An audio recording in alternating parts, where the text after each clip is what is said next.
Market का जो continuous session खुलेगा 18,230 के आसपास यहाँ पर निफ्टी टिकता हुआ दिखाई दिया है और निफ्टी बैंक करीब 7 पॉइंट नीचे।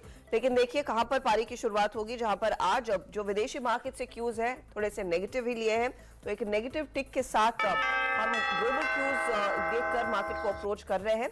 लेकिन शुरुआत हुई है एक पॉजिटिव टिक के साथ, करीब 4 पॉइंट ऊपर इस समय निफ्टी ट्रेड करता हुआ 18,234 के आसपास। दरअसल निफ्टी 50 की शुरुआत होती हुई निफ्टी बैंक कल का आउट परफॉर्मर 47 से अब 55 अंकों की बढ़त देखने को मिल रही है। धीरे धीरे करके उन्हीं लेवल्स के आसपास निफ्टी इनफैक्ट ट्रेड कर रहा है जहां से कल हमने एक पीक बनाया था। याद रखिएगा 18,251 तक का हाई छुआ था कल के सत्र में और आज हम देख रहे हैं कि 18,240 के आसपास ही ट्रेड बन रहा है एक फ्लैट ओपनिंग इंडेक्स के लिए।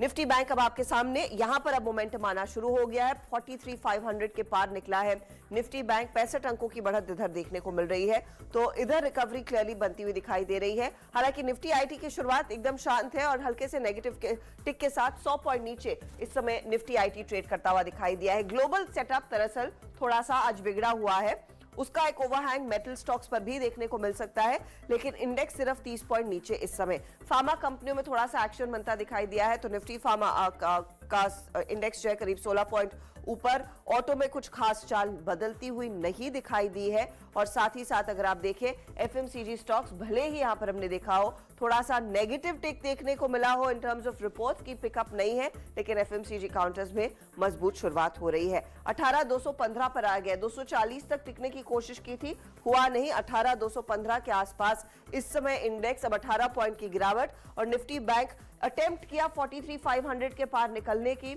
वो लेवल्स भी देखने को मिले, लेकिन ऊपरी लेवल्स पर संभल नहीं रहा है। ऊपरी लेवल्स पर हल्का हल्का दबाव आता हुआ ड्रैग कर रहा है आपका निफ्टी आईटी इंडेक्स। लेकर आते हैं आपके लिए हीट मैप, जहां पर एक क्लियर कट इंडिकेशन मिलेगा। एडवांस डिक्लाइन रेशियो हाउएवर अभी भी पॉजिटिव है, लेकिन दिग्गजों में बिकवाली ज्यादा बढ़ती हुई दिखाई दे रही है।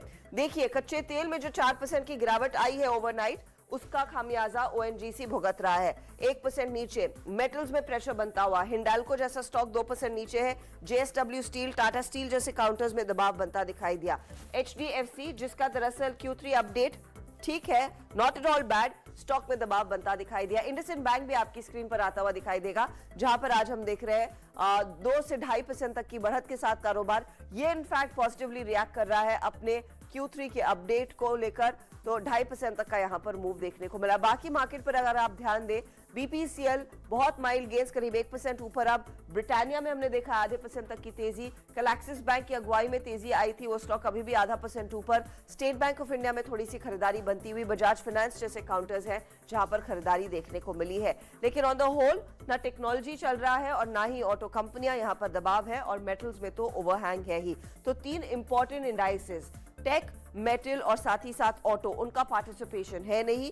बैंकों में भी अगर आप देखें बहुत ही सीमित दायरे में कारोबार, और निफ्टी भी 18,200 के आसपास इस समय कारोबार करता हुआ हर टिक के साथ यहां पर हल्की हल्की मुनाफा वसूली बढ़ती हुई दिखाई दे रही है। मिड कैप इंडेक्स में भी ज्यादा कुछ बड़े टेकअवेज है नहीं, सिर्फ हल्का सा 7 पॉइंट का ही इजाफा देखने को मिला। एक बार एवेन्यू सुपरमार्ट का स्टॉक लेकर आते हैं आपकी स्क्रीन पर और फिर वीरू की तरफ बढ़ेंगे, क्योंकि यहाँ पर Q3 अपडेट जो आया है, रेवेन्यू में ग्रोथ जरूर है लेकिन स्टोर एडिशन नहीं। स्टॉक 1.5% नीचे खुलता हुआ, तो यहां पर एक डाउन साइड के साथ शुरुआत क्लियरली देखने को मिल रही है। वीरू, वायदे बाजार का क्या हाल है? जी हाँ, भाषा, अगर आप इंडिसेस को देखें तो आज थ्रस्ट निफ्टी